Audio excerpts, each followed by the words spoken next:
Hi everybody, and welcome back to part 2 of our video on the Islesolation project for Independent Arts, a project where we're asking everybody to share their experiences of this time of lockdown and isolation on the island.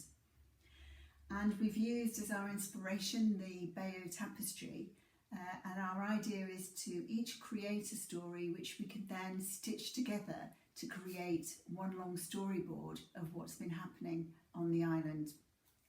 So we've asked for you to work to the size of 30 centimetres by 30 centimetres, that's 12 inches square, and preferably working in fabric, just because it's a lovely way of literally and metaphorically stitching together our stories. And it's also, in my experience of running workshops with you guys, that it is so totally absorbing. And right now it's quite a nice idea to have something to help us forget all our worries and to relax into something. And even if you don't consider yourself somebody who's really good at art and craft, I will show you ways to make that work for you.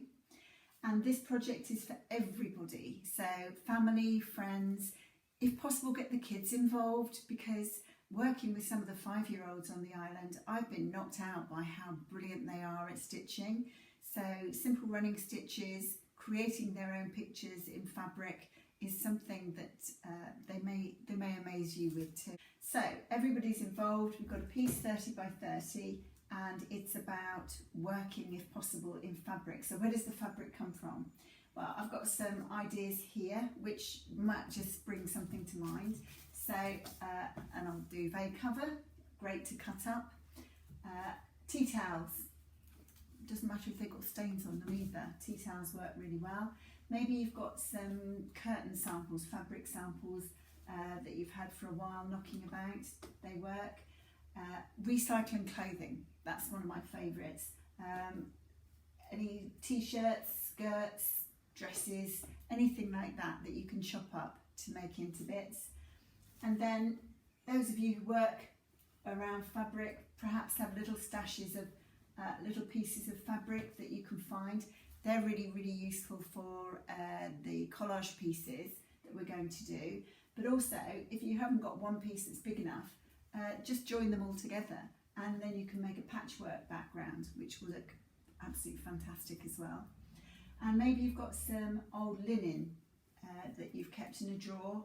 That's got quite a nice stain on it, that one. Old tablecloths, anything like that. And also any ribbons, bits you've chopped off things, anything like that will also come in really handy. And I've got 4 samples of different ways of working here, and I'm going to run through them with you and show you how I've got to where I've got them. And as you can see, when you start putting these together, you can see how you start creating that storyboard, which tells us what's been going on. Okay, let's have a look at some fabric collage. So here I've just used an IKEA napkin as my base, because it happens to be all nicely hemmed around the edge. And I've cut out a silhouette of my old apple tree, which I look at in my garden, and which has really been part of the story of the last few weeks in lockdown for me. And when this all started, it was springtime, and as time's moved on, we've moved on into summer. These words I've just cut out of a magazine. So I'm just going to speed up the next bit, showing how I've put all the applique pieces on the blossom onto the tree and the tulips which were growing in my garden in the springtime, making the spring side on the left. Then moving on to the right hand side of my picture is how it looks now, with all the leaves coming out on the tree full of green now. And once you've placed your pieces of applique in the places where you want to keep them, you can just lightly glue them down, very lightly glue them down with a glue stick. Here I'm adding the flowers, for hopefully my colourful flower beds for the summer. Again, you can either tack or lightly glue these down so they're ready for stitching. Oh, there's a butterfly that I found on a piece of fabric that I'm adding in, and then of course my blackbird who sits in my apple tree singing to me. And this one is just your favourite cup of coffee as you're sitting looking out through the window. There's little blackbird back again, sitting in the tree.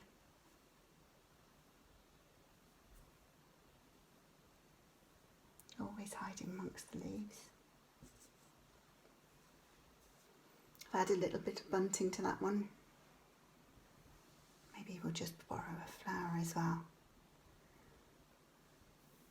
Now these can all be hand stitched, machine stitched, either using an ordinary machine, or if you've done some free machine embroidery, that's a great way of doing this. I'll show you that one being stitched in a minute. Or if you're really stuck, just glue them down. But do try and catch the edges if you glue them down, because the glue does eventually dry out. We don't want them all falling off. The coffee cup picture has been hand stitched, just with running stitches, keeping it simple. You can see on the reverse how few stitches you need to make it all hold together. And the fabric heart has been cut vertically and woven with ribbons and photographs and wording taken from a newspaper. Okay, let's have a look at machine stitching on our fabric applique. So, if you want to use just a straight machine stitch, as you can see, you can still make lots of different patterns just using your standard sewing machine foot. I've stitched around the edge of the tree and stitched around the edge of the lettering here. You can see the stitching, just stitched that piece of magazine on, and stitched around the edge of the tree trunk. When you come to, say, a piece of blossom that you don't want to stitch straight across, what you can do is you stop, you don't need to tie anything off, jump your machine over, lift your foot, lift your needle, jump the machine over and restart again the other side. Then you can just go back and trim those pieces off and then carry on round your tree trunk. So that's straight standard machine stitch with your normal standard machine needle. So now we'll have a quick look at free machine embroidery. I've swapped my standard machine foot for a darning foot, and I've dropped, by moving this little slider across here, the feed dog, the teeth at the bottom that normally grip when you're stitching. Refer to your machine's instruction manual, or have a look online, because there'll be instructions for nearly every machine to show you how to do this. And I'm going to start by using just a plain piece of calico to show you how differently the machine works in this mode. Always start with your needle down, foot down, and then we're just going to put hands either side and then move your fabric round in order to create stitches. We can create circles, straight stitches, all sorts of patterns. We can just literally draw freely with this. That'll do for now. Just so that you can see how differently you can literally draw with your sewing machine when you're in this mode. So let's have a go at doing some on one of our appliques. So coming back to our summer side of the applique, I'm just going to head round the blackbird with some free machine embroidery.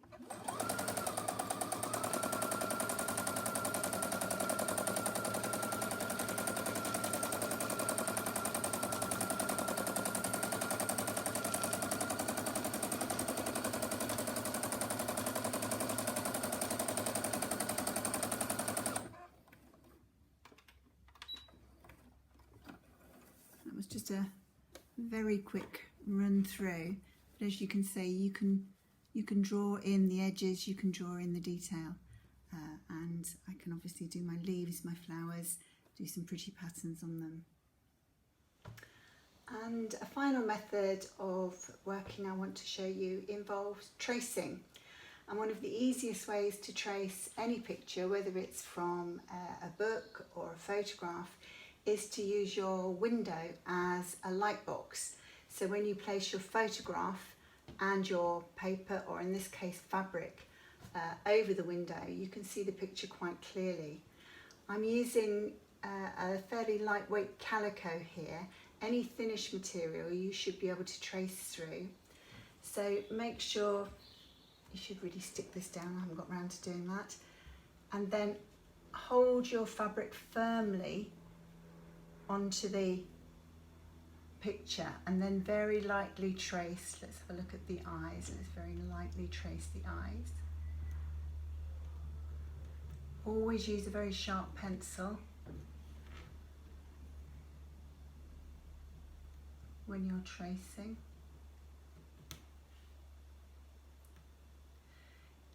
Add the features very lightly. Remember, there aren't any lines on your face, there are only shapes. So very lightly trace those shapes using a nice light hand, because nobody has huge heavy features, particularly children. And then when you come to doing the hair, remember the hair grows round the head, so just some light shapes. Don't draw a box around the hair because that won't look real. Follow the contours and the shapes of the hair to make it look realistic. And you can add in the shape of the face and the neck, and add some clothes, because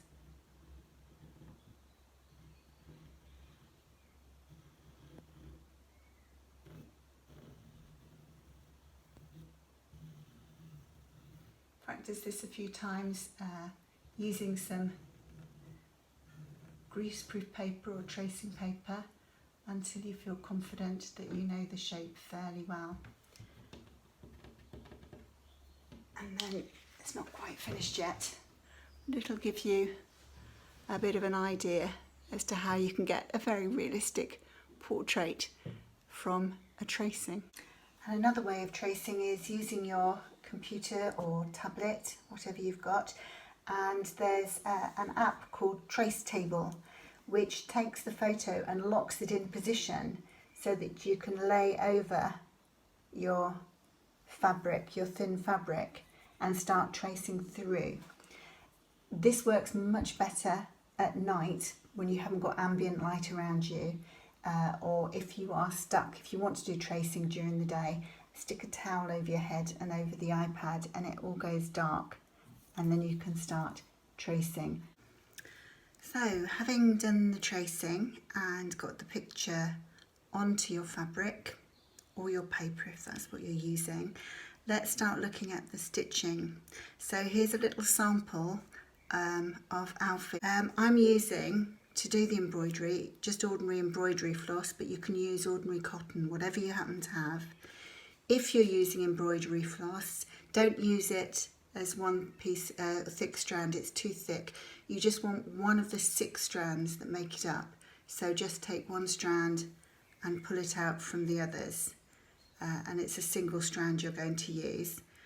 I've got one threaded up here. So to work this, we're just going to use a simple back stitch. And I've got my lines in pencil. I've used those little light lines all the way through. I've got Alfie's little tiny eyes because he always scrunches his eyes up when he smiles. And when you're sewing, just bring your thread up through from the back, then take a small stitch and come up again, and then a back stitch. You're just going to go back and fill in the gap there. and then come up underneath a little bit further along.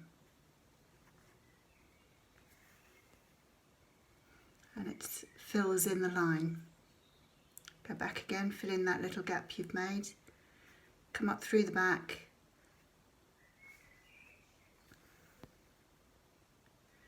Here's a little line of Alfie's hair.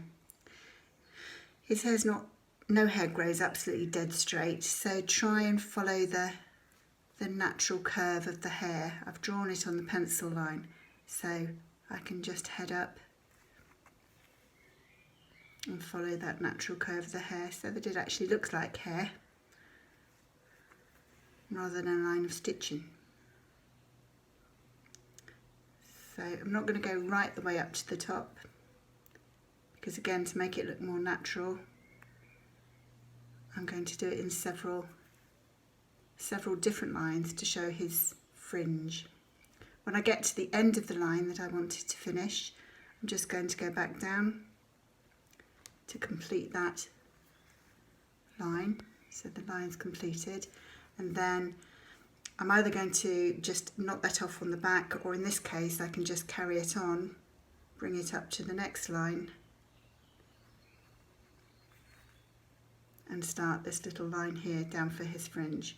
I'm going to turn it round so that it makes sense when I'm stitching it up, and just head back down. Take a stitch, come up, left a little gap, so go and fill in that little gap, come up a bit further along. If you just want to do a running stitch, that's fine too. I've just been trying the back stitch.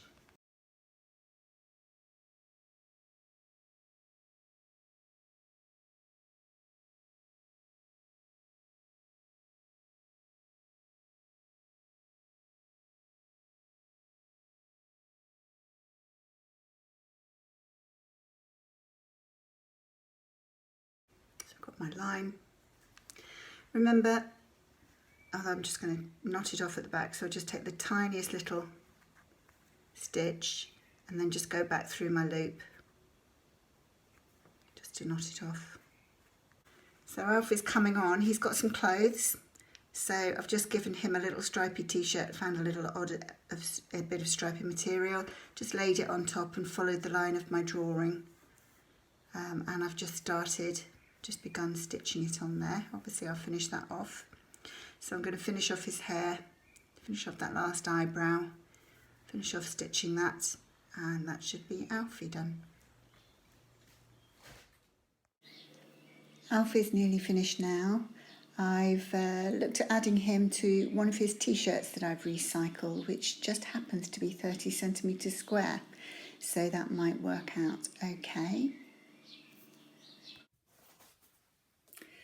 So you've finished your work and you're really excited about it, hopefully, and even if you're not, we will be. And now we want to take a photo of your work, because in the first instance we're going to load all your photos up onto an online gallery so that everybody can see them, and then later we'll be collecting in the actual work, and then we will be stitching that all together and making an amazing display of our life in isolation on the Isle of Wight.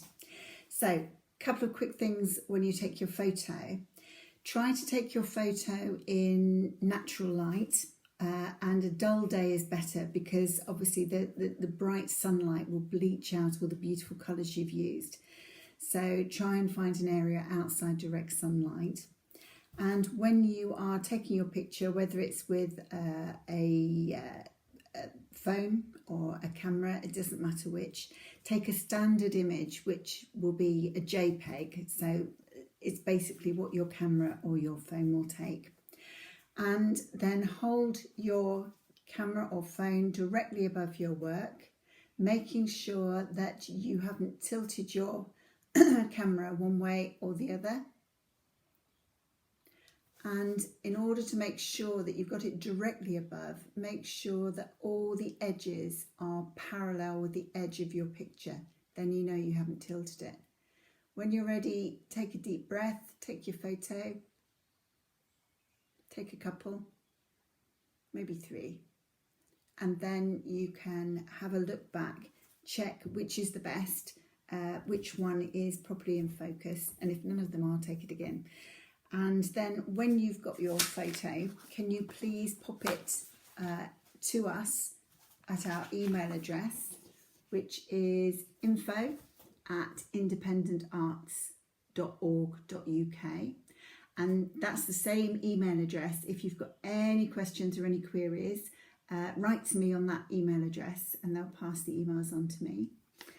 And when it's safe to do so, can you either drop your work into the office in Newport or post it to us at 33 Key Street.